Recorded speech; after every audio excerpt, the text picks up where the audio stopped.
सच्चिदानन्दरूपाय विश्वोत्पत्त्यादिहेतवे तापत्रयविनाशाय श्रीकृष्णाय वयं नमः।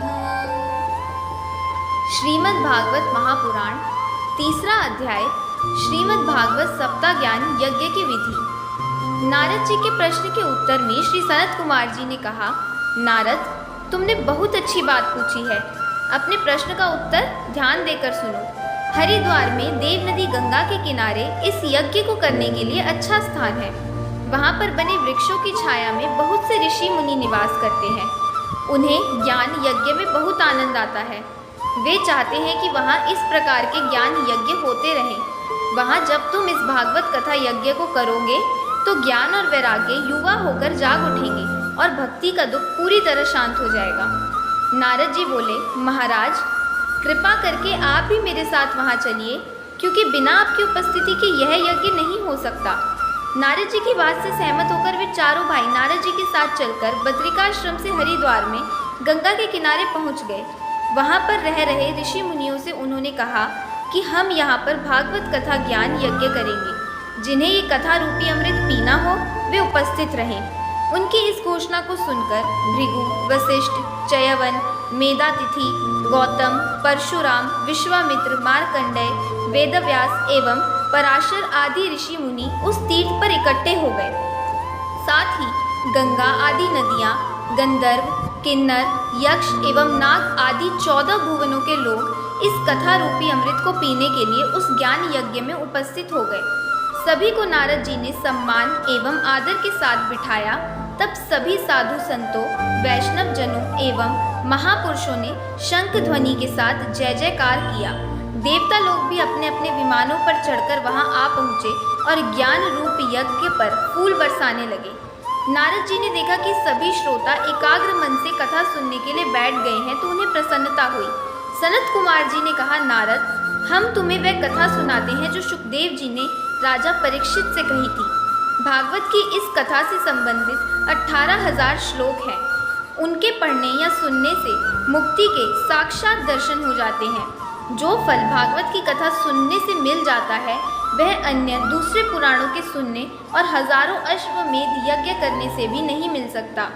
इस कथा के सुनने का फल काशी, गया, प्रयाग, कुरुक्षेत्र एवं पुष्कर आदि तीर्थों पर स्नान करने से भी अधिक माना गया है।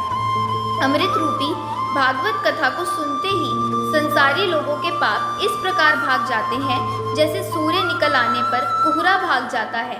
जो मनुष्य एक या आधा श्लोक भी इसका पढ़ता है उसे भी मुक्ति प्राप्त हो जाती है। जो लोग प्रतिदिन भागवत पढ़कर अन्य लोगों को सुनाते हैं उनके करोड़ों जन्मों के पाप जलकर भस्म हो जाते हैं। श्रीमद् भागवत ग्रंथ को सोने के सिंहासन पर रखकर विष्णु भक्त अथवा संत को जो दान करता है उसे परम पिता परमेश्वर का सानिध्य प्राप्त हो जाता है। सनकादि मुनियों ने आगे कहा, जो मनुष्य का जन्म पाकर भागवत की कथा नहीं पढ़ता या सुनता वह चंडाल के समान है और उसे 100 बार धिक्कार है। ऐसे पुत्र को जन्म देने की बजाय यदि उसकी माता बांझ ही रहे तो अधिक अच्छा है। इस कलयुग में मनुष्य न तो यज्ञ कर पाते हैं और न तप, दान एवं धार्मिक कृत्य कर पाते हैं। इसी कारण भगवान नारायण ने व्यास जी का अवतार लेकर इस कथा की रचना की है। जो कोई 7 दिन तक मन लगाकर इस कथा को सुनता है उसे यज्ञ, तप, व्रत और दान का फल प्राप्त हो जाता है और वह मुक्ति का अधिकारी माना जाता है। सनत कुमार जी ने कहना जारी रखते हुए कहा, इस पुराण के 11वें स्कंद में आता है कि जब उद्धव जी ने श्री कृष्ण जी से कलयुग का लक्षण सुना तो उन्होंने श्याम सुंदर के चरणों का ध्यान लगाकर उन मुरली मनोहर से पूछा, प्रभु, आप तो अब बैकुंठ को चले जाएंगे, आपके चले जाने पर संसारी लोगों का उद्धार कैसे होगा?